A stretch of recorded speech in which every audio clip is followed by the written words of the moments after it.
చేస్తున్నావు బాబు? చెప్పరా బాతులు ఉన్నాను. ఇంకా డ్యూటీ తగలేదా? లేడీస్ ని మరిపోయావు కలడానికి.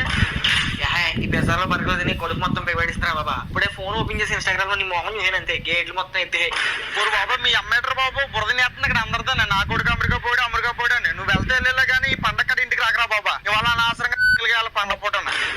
సర్లే పండగకి ఇంటికి వస్తే ఫారెన్ సరి కట్టుకొద్దాం అనుకున్నాను. మరి ఇప్పుడు ఈ అమ్మాయి ఇందాక సరదాగా నన్ను బావా నువ్వు తెచ్చే చూసుకుందాం. అయినని ఊర్లో నాటుసారా తాగి రోడ్డు మీద వెళ్ళేవాడికి నీకెందుకు రా బాబు ఫారెన్ సరికి? ఇది డానిపప్పు పిక్ ఏలా జనరేట్ చేసి బాబు చూపించాను. మా కోడలని అందరికీ చెప్పి మురిసిపోతుంది ఇప్పుడు బాబు. పండుగ వచ్చేటప్పుడు ముహూర్తాలు కూడా పెట్టించుకున్నట్టు చూసుకో. ఇంటికి వచ్చాక నాకేం తెలియదు అంటాను. చెప్పింది నువ్వే కాబట్టి 2 పిల్లల మీద చెరుకు ఒక సొరక అంటించేస్తాడు ఎవరిని.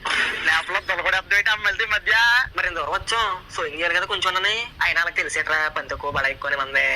అవునురే ఎందుకే పని పాట ఏమన్నా ఉందా నీకు? ఇంకా గుడికాడ పెసాలు తినే బతికేస్తావా? నేను వచ్చేద్దాం అనుకుంటున్నా. మా బాబు వాళ్ళు భరించలో పోతున్నా ఇక్కడ ఏనంటే చూడొచ్చు కదరా. సరిపోయింది సాంబ్రం. రే నాది ఎండిపోయిందని గరిటెట్ గోక్కుంటున్నాను. నువ్వు వచ్చే వేళకి పెడతారు ఇక్కడ.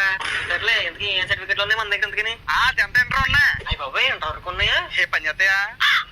పని చేస్తే మన పొరగడు కిరణకోట్లో పొరలు కట్టుకోవడం పని చేస్తారు. అయ్యి ఈ అమ్మ ఊర్లో బొక్కలదా వేసుకుని తిరిగి కూడా నీకెంత వచ్చింది అమెరికా వెళ్ళిన తర్వాత. ఆ మాటతో నువ్వు డైరీ వేసుకోకుదరా. సర్లే గుడికి టైం అయిపోతుంది. లేట్కి వెళ్తే పెసదలు అయిపోతాయి. నువ్వు కూలి పనికి వెళ్ళి బాతులు కడుక్కో. వెళ్తే ఇల్లు కానీ గుడి బయట ఎక్కువసేపు ఉండదు. అసలు నేను వాటం చెప్పుల్లో బిసి వాళ్ళ ఉంటుంది. వాళ్ళకి ఏమైనా డౌట్ వచ్చింది అనుకో తాడే సెట్ ఎత్తారు అవసరమా? సర్లే ఉంటాను ఫోన్ కట్ట.